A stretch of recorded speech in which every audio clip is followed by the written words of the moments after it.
el programa de hoy estamos hablando del estrés. Maritza, ¿cuáles son los síntomas del estrés negativo? Bueno, los síntomas verdaderamente del estrés.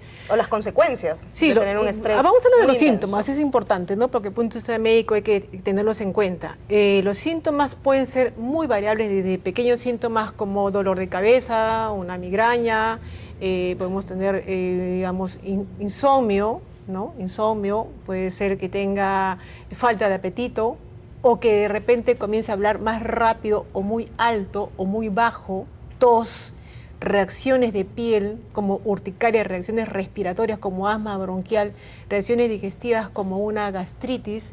Recordemos que solamente en el intestino tenemos 100 millones de neuronas cerebrales. Cerebrales estoy hablando, ¿no? No me he equivocado, atentos. Quiere decir que tal como pensamos, estamos sintiendo también en el aparato digestivo. Bien, igual que en el corazón también hay un porcentaje importante de células cerebrales que también afectan a nivel del corazón y de la función. Los pensamientos recurrentes, las emociones afectan también el aparato cardiovascular. A nivel endocrino, lo más, digamos, la incidencia más alta hoy en día es hipotiroidismo. Y ya sabemos cardiovascular, todos los problemas inherentes al corazón y también el problema grande de las dislipidemias, colesterol, triglicéridos. Es decir, si estamos yendo de menos a más, los síntomas y las enfermedades en el terreno sexual, impotencia sexual, todo esto es realmente una cadena que se puede ir yendo de menos a más, y por eso la importancia de saber qué es lo que sucede con el estrés que no se maneja adecuadamente y que es crónico y que es recurrente. ¿Y cómo saber qué es estrés? Porque digamos de la lista, ahí algunas tengo, pero ¿cómo saber si es por estrés o simplemente pues por eso sufro de migraña? No sé. Exacto, ¿no? Realmente es también una corresponsabilidad. Hay una cosa muy importante que tenemos que dejar en cuenta, es la corresponsabilidad de cada persona y las instituciones que se dedican a lo que es el tema de salud, en la cual estamos inmersos también nosotros. Tenemos que saber cuándo es que verdaderamente sabemos que nosotros estamos entrando en un tiempo de desencuentro, de que nos estamos sobreexigiendo. Porque estrés también en los ingleses le decían que estás sobreexigiendo una situación, donde ya no damos más, pero seguimos, aunque sea con manotazo de ahogado, dándole a esa situación, aunque no se pueda, aunque no tengamos tiempo. Entonces ahí sentimos un desgaste. Y sabemos, somos conscientes, nos cuenta que ya no doy más, no puedo más, pero voy a seguir adelante, soy terco y sigo adelante. Estamos entrando ya en un estrés que es negativo. Claro, además de los síntomas físicos o fisiológicos de los que nos hablaba Maritza, también tenemos los síntomas de conducta, los síntomas emocionales y los síntomas cognitivos. Entre ellos tenemos, por ejemplo, el que a veces influye en nuestra atención, a veces el estrés influye en nuestro desempeño sexual, a veces el estrés influye en estados de ansiedad, que a veces pueden incluso llegar a estados de depresión.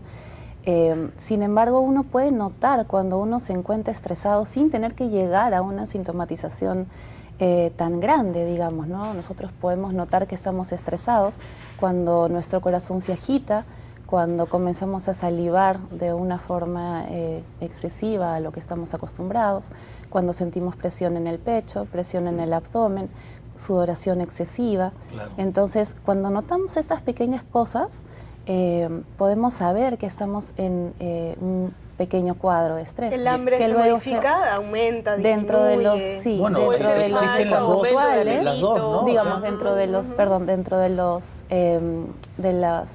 conductuales podríamos decir que a veces comemos de más, a veces comemos de menos, a veces dormimos de más, a veces dormimos de menos, entonces sí, también. ¿Pero eso es un síntoma del estrés o eso es una, digamos, eso causa estrés? Lo que sucede también? es que porque a veces tenemos vidas desordenadas, es un segundo plano, pasa el almuerzo, claro, el desayunar, el dormir, y eso también termina siendo el inicio de un estrés. Claro, lo que sucede es que hasta hoy no ha podido definirse si el estrés es una causa o un efecto.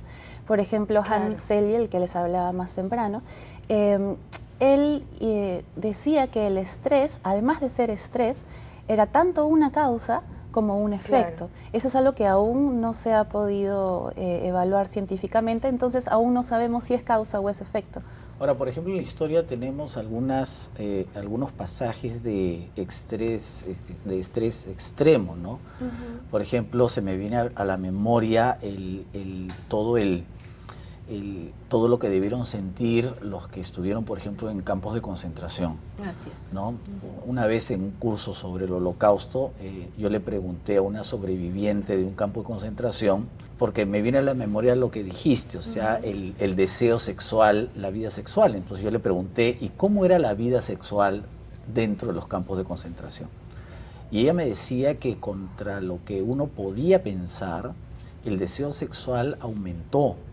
Y aumentó por una necesidad o por una sensación de supervivencia, porque como los judíos se dieron cuenta que lo que estaba en peligro, más allá del campo de concentración, era la eliminación de la raza, o en este caso del pueblo judío, entonces la vida sexual era un mecanismo de defensa para contrarrestar esa amenaza, ¿no? O sea, porque uno se imagina pues la vida en un campo de concentración como el apagamiento total de la voluntad, ¿no? Porque lo que los nazis, por ejemplo, lo que querían obtener con esta logística de los campos de concentración era deshumanizarte, ¿no?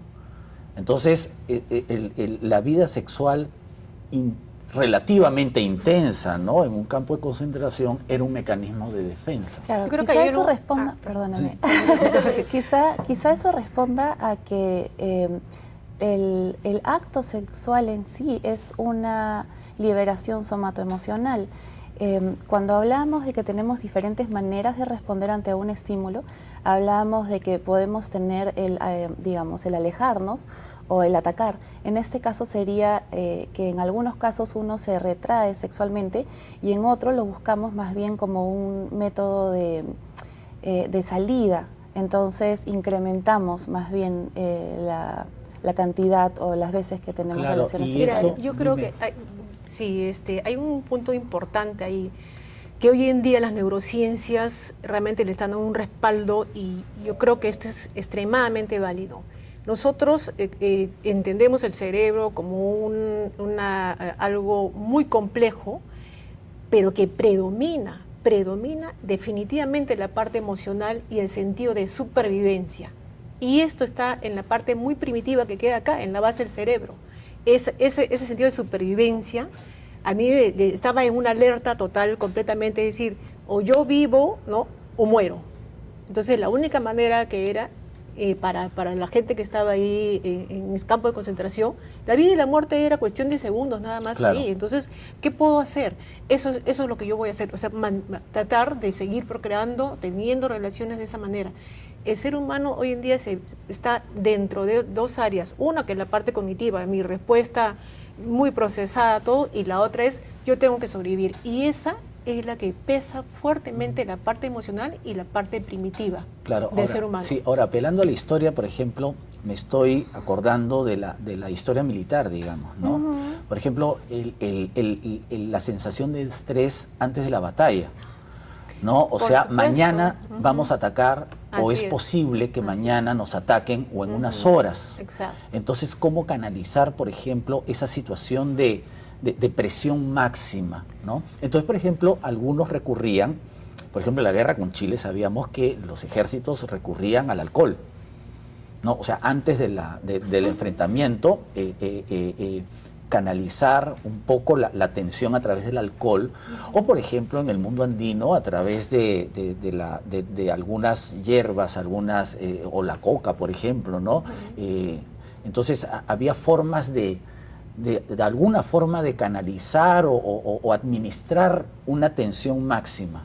Exacto, el ser humano va a buscar siempre una herramienta, algo que le pueda ayudar a minimizar ese impacto, porque sabe que va a suceder algo que es inminente, ¿no? Entonces ahí hay una situación pues clara y definida. No es que yo me imagino que que dentro de una semana va a haber de repente un terremoto, porque es otro tema, que ahorita todos estamos estresados pensando que el terremoto, ¿cuándo va a pasar? No, es que mañana iba a ser la batalla exactamente a las 12 del día, ¿no? Los dos ejércitos se habían citado en tal sitio. En tal lugar, ¿no?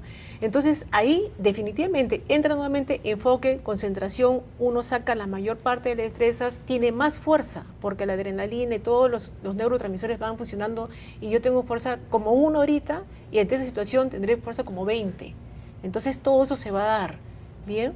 Pero definitivamente se ha usado, sabemos muy bien que en la guerra en la de Vietnam se usaron muchas drogas, se usó alcohol, una serie de medicamentos que producía un estado por lo menos de excitación, en el cual, o algunos de tranquilidad para poder enfrentarse a algo que ningún ser humano está realmente preparado para hacerlo. Además, por ejemplo, hay personajes en la historia que parece que el estrés les era un alimento para la acción, ¿no? Por ejemplo, tenemos casos de políticos como De Gaulle, como el mismo Churchill, ¿no?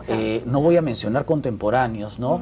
Que ellos reconocían, ¿no? Que ellos dormían muy poco, o sea, dormían 3, 4 horas diarias, sin embargo estaban en una hiperactividad tremenda durante todo el día y es gente que vivió mucho, o sea, en una situación de tensión y de estrés permanente, o sea, esos, como dicen algunos, esos animales políticos, ¿no?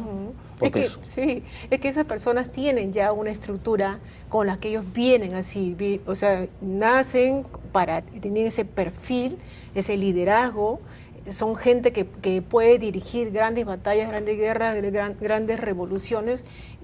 O sacar adelante una nación, digamos, ¿no? Y el estrés no les produce, digamos, ningún efecto, o digamos, no deseado. Es decir, una situación que en otra persona sería pues devastadora, para ellos es un motor constante, es una pasión, se sienten bien haciéndolo. A ver, me gustaría comentar un poco sobre eso.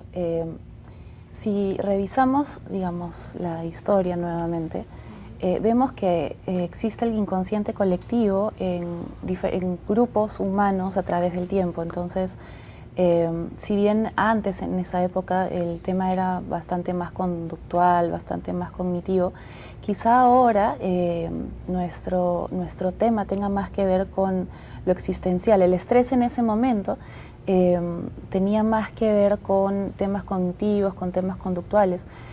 Sin embargo, según Viktor Frankl, por ejemplo, que estuvo muchos años en un campo de concentración, estuvo en Auschwitz, estuvo en varios campos de concentración, él decía que nuestro inconsciente colectivo, nuestro grupo de personas hoy en día, tenían más que ver con buscar el alcohol o buscar estos métodos evitativos como el tener relaciones sexuales continuas, más bien porque existía una pérdida del sentido. Parecía que el estrés más bien nos estaba llevando a perder el sentido de nuestra vida.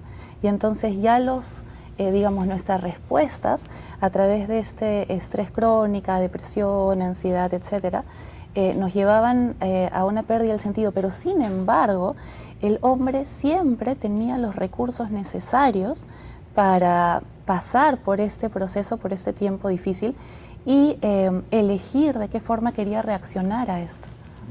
Bueno, nos tenemos que ir a un corte y en el siguiente bloque hablaremos de los factores que desencadenan el estrés. Ya regresamos.